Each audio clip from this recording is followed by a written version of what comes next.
Non, des moments, je m'impose une réserve de me prononcer sur les discours.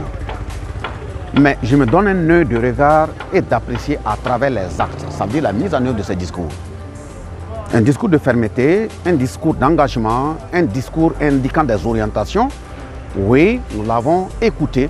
On pourrait être totalement satisfait si on ne devait se limiter qu'au discours. Malheureusement, le discours ne nourrit pas.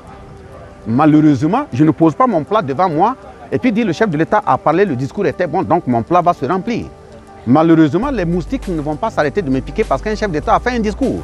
Ce sont les faits, ce sont les actes. Par conséquent, si les actes sont légitimes, l'accompagnement populaire est là, au nom des mêmes aspirations du même peuple, il n'y a pas de raison qu'on n'aille pas dans le bon sens. Voilà pourquoi nous avons lancé aussi l'appel à Roch Marc Christian Kaboré, l'ex-président, et nous l'avions déjà lancé le 27 septembre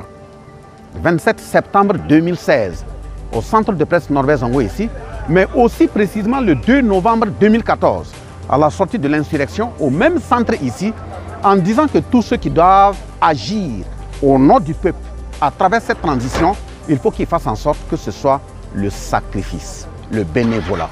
Moi-même, j'ai été personnellement contacté pour dire de proposer des syndicalistes pour le gouvernement et le Conseil national de la transition. J'ai dit qu'il n'était pas du rôle d'un syndicaliste de s'asseoir sur un fauteuil politique, parce qu'on a un rôle de contre-pouvoir. Quand les politiques ont insisté, je leur ai dit, voilà la condition. Si vous estimez que le tournant historique de notre pays est tel que le mouvement syndical doit être à l'Assemblée nationale, pour venir dans le gouvernement, voilà la condition. Tous ceux qui vont y aller, c'est du bénévolat. Si vous êtes infirmier, vous êtes appelé, c'est le salaire que vous touchez là qu'on va continuer de vous donner. Pas plus. Ce qu'on devait toucher comme salaire, on allait créer un compte, mettre tous ces sous à l'intérieur, et c'est là-bas qu'on allait enlever pour soigner les blessés de l'insurrection, prendre les veuves, les orphelins en charge, etc. Je n'ai plus jamais été appelé. Donc ça veut dire que ceux qui sont là actuellement doivent aussi ouvrir l'œil.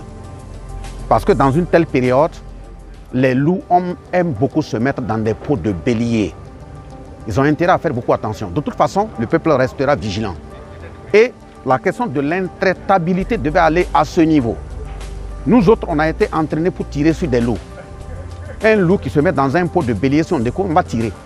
Y compris même les gouvernants. Et je dis, je le répète, même si Bassolman occupe un poste de responsabilité demain, s'il n'est pas un exemple, il ne doit même pas attendre qu'une justice vienne l'interpeller. Il doit rendre le tablier. On nous a donné un pays stable, un pays de dignité. On doit faire en sorte aussi de le remettre à nos enfants et nos arrière-petits-enfants dans ce sens. Si Bassolman est président, il est premier ministre, il est un directeur, et même citoyen lambda, tu dois faire en sorte que ton propos soit en concordance avec tes actes et vice-versa. Donc vivre pour la postérité, vivre pour l'ancrage démocratique, vivre pour l'honneur, la dignité, la liberté et le bien-vivre des générations futures qui vont venir nous remplacer.